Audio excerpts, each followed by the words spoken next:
Bon, je suis content, j'ai pu faire toutes les choses que j'avais envie de faire à Stockholm. Mais il faut que je vous avions un truc sur ma liste. J'ai oublié de vous donner un truc que j'ai vraiment envie de faire. Pour la simple et bonne raison que c'est pas ici à Stockholm, mais ça reste quand même en Suède. C'est d'aller voir les aurores boréales. Le problème c'est que pour aller voir les aurores boréales, il faut réunir 5 conditions. Donc je vais vous poser pour vous donner toutes ces conditions. Alors, la première condition c'est de bien choisir la période pour aller les voir. Il faut impérativement y aller en hiver pour la simple et bonne raison qu'elles ont lieu uniquement au-dessus du cercle polaire et qu'à cette période-là de l'année, le soleil ne se couche pas. Et c'est exactement comme les étoiles, les aurores boréales elles sont bien là mais il fait beaucoup trop clair pour les voir. Donc il faut absolument y aller en hiver. La deuxième condition, elle découle un peu de ce que je viens de vous expliquer. Au-dessus du cercle polaire en hiver, il fait très froid, les températures peuvent descendre jusqu'à moins 20 degrés facilement. Donc il faut absolument bien s'équiper et pas partir comme un branquignol avec 2-3 broles. Le truc, c'est que j'avais qu'un seul sac à disposition, c'est celui-là. Alors je l'adore, il est magnifique, mais par contre il est pas hyper grand. Donc j'ai dû faire un choix et prendre uniquement le strict nécessaire, comme par exemple du pesto.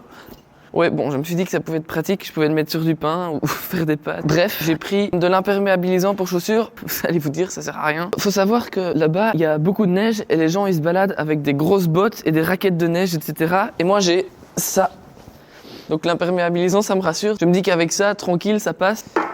Sinon, à part ça, globalement, j'ai pris des vêtements parce qu'il va faire très froid. Et puis évidemment, hop, tous mes câbles et tout mon matos photo qui prend une place de dingue. Et puis c'est à peu près tout, hein, on est bon. Hein. Alors la troisième condition pour voir les aurores boréales, elle est toute simple, c'est qu'il faut être sur l'endroit où elles apparaissent. Donc il faut se déplacer pour aller dans le Grand Nord. Et ça tombe bien parce que j'ai un train qui part dans un peu plus d'1 heure et qui va m'emmener à Abisko, un petit village perdu en plein nord de la Suède. Donc c'est parti, je vous emmène avec moi, hop, on y va. Alors, le train que je vais prendre, c'est un train un petit peu particulier parce qu'il s'agit d'un train de nuit. Et qui dit nuit dit dodo, qui dit dodo dit lit. Et donc effectivement, c'est un train couchette. C'est la première fois de ma vie que je vais prendre un train couchette et que je vais dormir dans un train. Donc j'ai hâte, ça va être cool.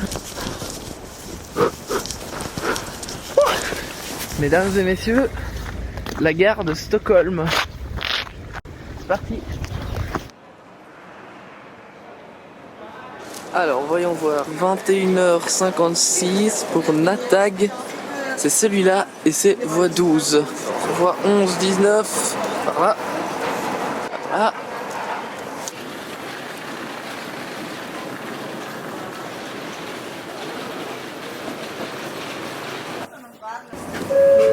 Mesdames et messieurs et chers abonnés, bienvenue dans le train de nuit à destination de Natag. Nous vous informons que nous partirons à l'heure à 21h56. Vous trouverez le numéro de votre couchette sur la porte de votre compartiment. N'hésitez pas à vous adresser au personnel de bord si vous avez la moindre question. Nous vous remercions d'avoir choisi notre compagnie ferroviaire et vous souhaitons un agréable voyage ainsi qu'une très bonne nuit. C'était la première fois que je prenais un train de nuit dans ma vie et sans doute pas la dernière parce que c'était vraiment une expérience incroyable. C'est difficile à expliquer parce que concrètement ça n'a rien d'exceptionnel, mais l'expérience est vraiment géniale. En fait, c'est tellement insolite pour moi qui n'ai pas l'habitude de prendre ce genre de transport que ça m'a redonné un peu cette âme d'enfant qui s'émerveille pour le moindre petit truc, même simplement à penser que je vais dormir dans un train qui roule. Le plus extraordinaire, c'était le réveil. Quand j'ai émergé petit à petit de mon sommeil et qu'en ouvrant les yeux, j'ai vu le paysage tout blanc défiler à toute vitesse par la fenêtre, c'était vraiment magique. Alors les gars, je vous avais pas tout dit. En fait, mon train il m'amenait pas vraiment directement à Abisko. Il y a une correspondance. Je vais en profiter pour vous expliquer pourquoi j'ai choisi Abisko comme destination. En fait, ça rejoint la troisième condition pour voir les aurores boréales. Et cette troisième condition, c'est que la météo, il y a très peu de nuages. Parce que évidemment, les aurores boréales, si elles sont là, mais qu'il y a des nuages en dessous, on peut pas les voir. C'est con parce qu'elles sont vraiment là et juste, c'est impossible de voir au travers des nuages. Abisko, c'est connu pour être une destination où il y a très peu de nuages. En fait, c'est simplement parce que c'est autour d'un lac et c'est au bord des montagnes. Donc les nuages restent bloqués dans les montagnes et ils n'arrivent pas souvent jusqu'à Abisko. Donc normalement il y aura très peu de nuages là où je vais. J'ai regardé la météo, c'est mitigé. La météo est pas très précise. Donc on verra et on croise les doigts.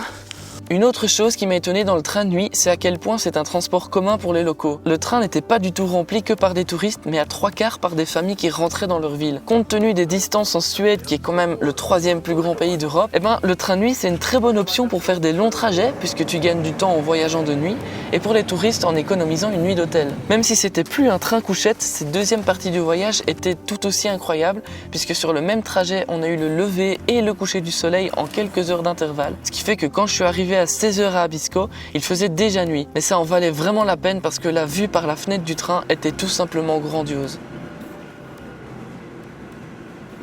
Bon, je viens d'arriver à Abisko. Après quelques heures de train, là il est juste passé 16 h. Il fait déjà noir comme en pleine nuit. Je vais aller à l'auberge où je dors ici pour 2 nuits. Donc comme d'hab, j'ai pris un lit dans un dortoir. Donc on va voir si l'auberge est cool.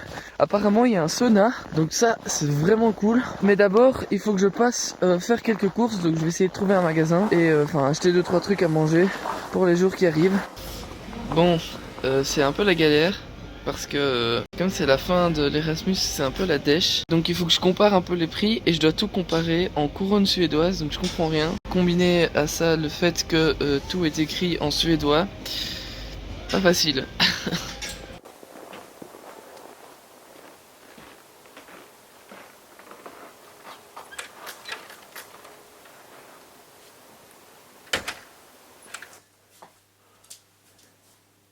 La cinquième et dernière condition pour les voir, c'est tout simplement de la chance, parce que parfois, il y a simplement pas d'aurore boréale. Et moi je pense que la chance ça se provoque, donc on va bouger son cul et on va essayer d'aller les voir, c'est parti. Il y a beaucoup de nuages et d'après la météo, c'est pas prêt de partir. Donc il y a très peu de chances qu'on puisse les voir aujourd'hui. Mais c'est pas grave, je vais quand même essayer d'aller voir le lac, voir un peu à quoi ça ressemble, m'aventurer un petit peu. Puisqu'il faut savoir qu'Abisko, c'est un petit village, mais c'est aussi le nom du parc national tout autour du lac. Ce serait quand même con de pas au moins essayer d'aller voir. Effectivement, Abisko désigne plusieurs choses. C'est le nom du village qui est construit au bord d'un lac qui s'appelle Lac d'Abisko, le tout en plein milieu d'un parc naturel classé qui s'appelle Parc national d'Abisko. Et depuis le lac, le panorama vaut vraiment la peine puisqu'on est vraiment au cœur de ce gigantesque parc avec une vue très dégagée. Au loin, l'horizon dessine les reliefs des montagnes couvertes en partie par des petites forêts. On peut voir de très loin les quelques habitations. Ici, pas de grosses villes mais plutôt des petits villages d'une vingtaine de chalets rouges, jaunes ou du bois naturel. En cette période de l'année, c'est le calme et la neige qui règnent sur le lac gelé, et puis la nuit aussi, puisqu'elle dure officiellement environ 22 heures tous les jours. Donc là, je suis en train de marcher sur un lac. Comme quoi, finalement, Jésus qui marche sur l'eau, c'est pas tellement un exploit, hein. Je crois que je n'ai jamais mis autant de couches de toute ma vie. J'ai des vêtements thermiques, j'ai mon t-shirt, mon training, j'ai encore un pull dans mon sac que je peux mettre au-dessus de celui que j'ai déjà, mais jusqu'à présent, en fait, il fait que -7 pour l'instant. C'est 1 degré de moins qu'à Stockholm hier. Stockholm qui est à 1000 km. C'est absolument incroyable. Il y a juste 3 personnes, j'entends des gens qui parlent. Mais à part ça, il n'y a pas un bruit. Bon, je suis en train de prendre des photos pour essayer de voir à quel point c'est nuageux ou pas. À l'œil nu, dans la nuit, on a un peu du mal à distinguer. Et j'ai l'impression que le ciel est un peu verdâtre, comme ça. J'ai l'impression que mon appareil capte les aurores boréales. J'ai aucune idée si c'est vraiment ça ou si juste je me fais des histoires pour rien. Je sais pas. Il est passé 1 h du matin et je rentrais à l'auberge. J'ai passé plus de 3 heures à faire des photos sur le lac, etc. C'était incroyable. Malheureusement, j'ai pas pu voir les aurores boréales. En tout cas, avec mes yeux, j'ai vu des espèces de nuages. C'est peut-être ça, je sais pas trop bien. Et sur mon appareil photo, je crois que j'ai eu quelques petits trucs, mais je suis pas trop sûr. J'ai des espèces de lumière verte sur les photos, mais je peux pas faire confiance à l'écran de mon appareil photo. De toute façon, je reviens demain pour essayer de les voir de mes propres yeux et d'être sûr d'avoir des photos. Donc vous verrez ça à la fin de la vidéo, restez bien jusqu'au bout. Mais avant ça, demain, je vais profiter d'avoir un peu de lumière du jour pour aller faire une randonnée. Parce qu'évidemment, la Laponie, c'est pas uniquement les aurores boréales, il y a d'autres choses à voir, il y a des magnifiques paysages, etc. Dans cette période de l'année, le soleil ne se lève presque pas. Demain, il y a 1h15 de jour, donc le soleil se lève vers 11 h et se couche vers 12h15, 12h30. Je vais essayer de me lever avant le lever de soleil, comme ça je pourrais aller me promener, voir le lever de soleil et le coucher de soleil. Et ben voilà, on est parti. Bienvenue dans cette deuxième journée. On est parti pour une petite balade. Il fait déjà un peu clair, même si le soleil se lève dans à peu près 45 minutes. Je traverse le village pour commencer ma petite marche. Le village d'Abisko, c'est pas très grand. Il doit y avoir une trentaine de bâtiments et pas énormément d'habitants. C'est un village qui existe quasiment exclusivement pour le tourisme. Tous les gens qui vivent ici travaillent dans ces activités touristiques. C'est fou parce que ça ressemble exactement au cliché suédois des maisons toutes peintes en rouge. Mais c'est trop bien parce que ça ajoute une touche de couleur vive qui se détache fort du blanc de la neige. Ce que j'ai trouvé fou aussi, c'est à quel point la vie quotidienne dans ses actions les plus banales continue malgré les circonstances météorologiques. Finalement, c'est très normal, mais mon cerveau qui n'a jamais connu ça était assez interpellé de voir par exemple une maman se balader avec une poussette sur une couche de neige de 5 cm, des voitures faire le plein à une pompe à essence qui semble sortir tout droit d'un film, ou encore un camion de livraison qui apporte à domicile, même si c'est vrai qu'il a quand même patiné quelques minutes dans le verglas. Finalement, juste le fait qu'il y ait un petit village perdu au milieu de rien, c'est déjà incroyable, d'autant plus que les paysages autour sont vraiment exceptionnels. Je vais suivre des petits sentiers qui vont m'emmener dans les hauteurs au-dessus du lac. Donc je vais essayer de marcher vite, comme ça je suis déjà plus ou moins dans les hauteurs pendant le lever de soleil. Et c'est aujourd'hui que on va voir si mes chaussures tiennent la route, parce que jusqu'à présent ça m'a pas posé de soucis, parce que j'étais sur des routes plus ou moins déblayées. Mais là, je vais me retrouver dans des petits sentiers. Je sais pas ce que ça va donner, mais moi j'y crois, c'est le principal.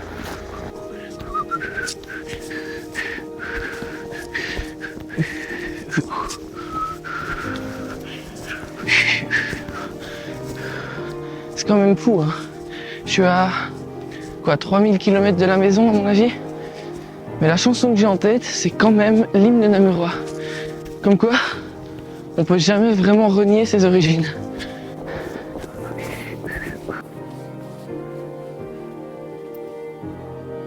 Je voulais écrire une voix off pour présenter le parc national, mais je pense même pas qu'il y ait besoin tant les images suffisent à elles-mêmes. Enfin, pas tout à fait, parce qu'elles ne rendent pas hommage à la réalité. En vrai, c'est encore plus incroyable. Les arbres sans feuilles, tout foncés, qui se dessinent au milieu de la neige, les paysages magnifiques à 360 degrés, qui ont pour seule limite le relief qui s'élève au fur et à mesure que le regard se porte vers l'horizon. Je ne pense pas qu'il y ait grand chose à décrire, mais juste à admirer.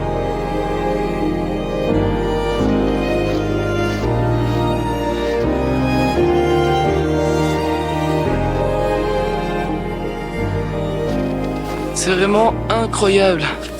C'est blanc partout, la vue est... Mais regardez-moi ça. Pour vous dire, je sais même pas quoi filmer, où pointer mon objectif, tellement c'est incroyable partout. Je m'attendais pas à ce qu'il y ait autant de relief en fait. Je pensais que les montagnes elles étaient derrière le lac, mais encore assez loin. Et les couleurs du ciel derrière. Waouh. Effectivement, avec le soleil qui se levait doucement, le ciel a pris une couleur jaune-orange et illuminait le paysage de ses couleurs chaudes.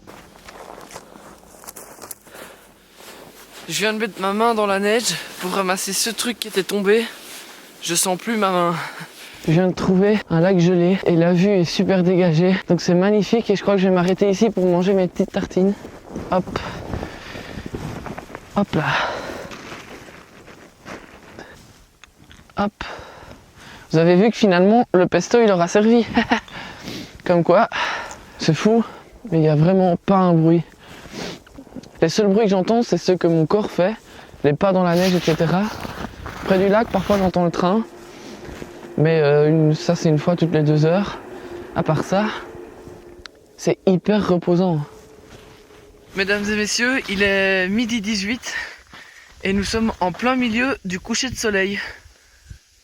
Alors c'est cool le coucher de soleil, mais ça veut dire que la nuit approche et je ne crois pas que c'est une bonne idée de rester là dans le noir. Il est donc temps de rentrer doucement vers l'auberge. Alors l'auberge, elle est vraiment cool. En fait ici le terme auberge prend vraiment tout son sens parce que ça fait ambiance refuge comme ça, où il y a plein de gens de partout qui se rejoignent pour voir les mêmes trucs et découvrir la même chose. C'est dans des maisons traditionnelles suédoises, tout en rouge. De toute façon dans le village il n'y a que des maisons comme ça et partout en Suède, il y a que des maisons rouges et il y a vraiment une ambiance très conviviale, ça c'est cool. Même parfois un peu trop conviviale parce que je me suis renseigné pour aller dans le sauna et en fait je me suis rendu compte que le sauna c'est un sauna de nudistes. Donc je vous avoue que sur le coup ça m'a un petit peu refroidi, ce qui est pas très bon signe pour un sauna parce que si un sauna te refroidit c'est pas tout à fait normal. Déjà que les douches pour se laver c'est la même pour les gens qui sortent du sauna, donc quand je suis allé me laver tantôt j'étais pas à l'abri de me retrouver face à face avec un daron la bistouclette à l'air, donc j'ai pris ma douche assez vite. Mais sinon à part ça franchement c'est vraiment l'ambiance très conviviale, chalet et tout ça, c'est vraiment cool. Bon, je viens de sortir rapidement, il y a les gens qui dorment dans le même dortoir que moi qui viennent de venir près de moi et me dire que la dame de l'accueil de l'hôtel a dit qu'il y avait des aurores boréales maintenant. Je sais pas si c'est vrai, si vraiment il y en a, ou s'ils ont mal compris ou quoi. Et du coup je me suis vite habillé et je suis sorti et j'espère que on va voir quelque chose. Bon, a priori, fausse alerte, rien de particulier dans le ciel si ce n'est des nuages. Ouais, pas ouf. Mais tout à coup, il s'est passé un truc vraiment incroyable. Je viens d'ouvrir ma canette de coca, parce que j'avais acheté un coca au magasin pour boire un coca, ça fait longtemps, j'avais envie. Et en fait ça fait 2 heures qu'il est dans mon sac dehors, et il a un petit peu gelé. Genre, ça a la texture de la granita, parce qu'il est à moitié gelé, juste parce qu'il est resté dehors, dans mon sac. What the fuck. Ce coca, il m'a peut-être permis de tenir dans le froid et de rester plus longtemps. Purée, là je les vois, de mes propres yeux. On voit pas trop les couleurs, mais par contre, là, pas de doute, c'est pas des nuages. C'est absolument incroyable. Vraiment, c'est... Waouh. Après 1h30, 2 heures sur place, les yeux rivés vers le ciel, les nuages se sont peu à peu dissipés comme un rideau de théâtre, dévoilant le spectacle qui commençait à plusieurs centaines de mètres au-dessus de nos têtes.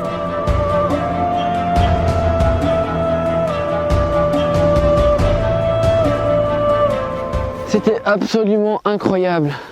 Et je suis vraiment trop content parce que hier, j'ai vu quelques petits trucs. Mais cette nuit-là, le spectacle était tout autre. Et en fait, ce qui m'a marqué autant que le visuel, c'est le moment que ça a créé. Puisque tout le monde est sorti dehors pour les voir, tout le monde était émerveillé et on se regardait entre inconnus avec des grands yeux parce qu'on avait l'impression de vivre un truc ensemble, sans pour autant se connaître, ni même parler la même langue. Certains venaient poser des questions et voir ce que ça donnait avec l'appareil photo, d'autres communiquaient uniquement avec des croisements de regards émerveillés. Il y avait vraiment quelque chose de magique entre tout le monde et c'était trop bien comme dernier soir à Abisko avant de retourner vers Stockholm le lendemain. D'ailleurs, le lendemain, en allant voir le lac juste avant de reprendre le train, comme pour dire au revoir, j'ai croisé un drôle d'ami sur le chemin.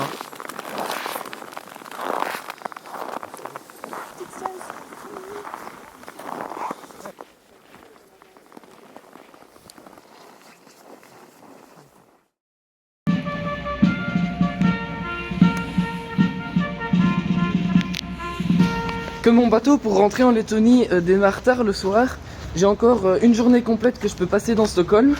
Et je sais pas si vous vous souvenez, dans la dernière vidéo que je vous invite à aller voir si vous l'avez pas encore vue, j'avais fait une liste des choses que je voulais faire absolument à Stockholm. Et il y a une des choses que j'ai pas pu faire parce que financièrement j'étais un petit peu serré, donc je pouvais pas trop me le permettre. Mais entre temps, ma gentille maman m'a versé un petit peu d'argent. Et donc je vais pouvoir valider ce point en allant manger une spécialité locale. Donc là je suis dans le restaurant, j'attends mon repas et je me suis pris une petite bière qui porte mon nom. Donc si ça c'est pas stylé, une bonne bière et des bonnes boulettes. Je sais pas pourquoi mais il y a comme un air de... Comme quoi, on peut jamais vraiment renier ses origines.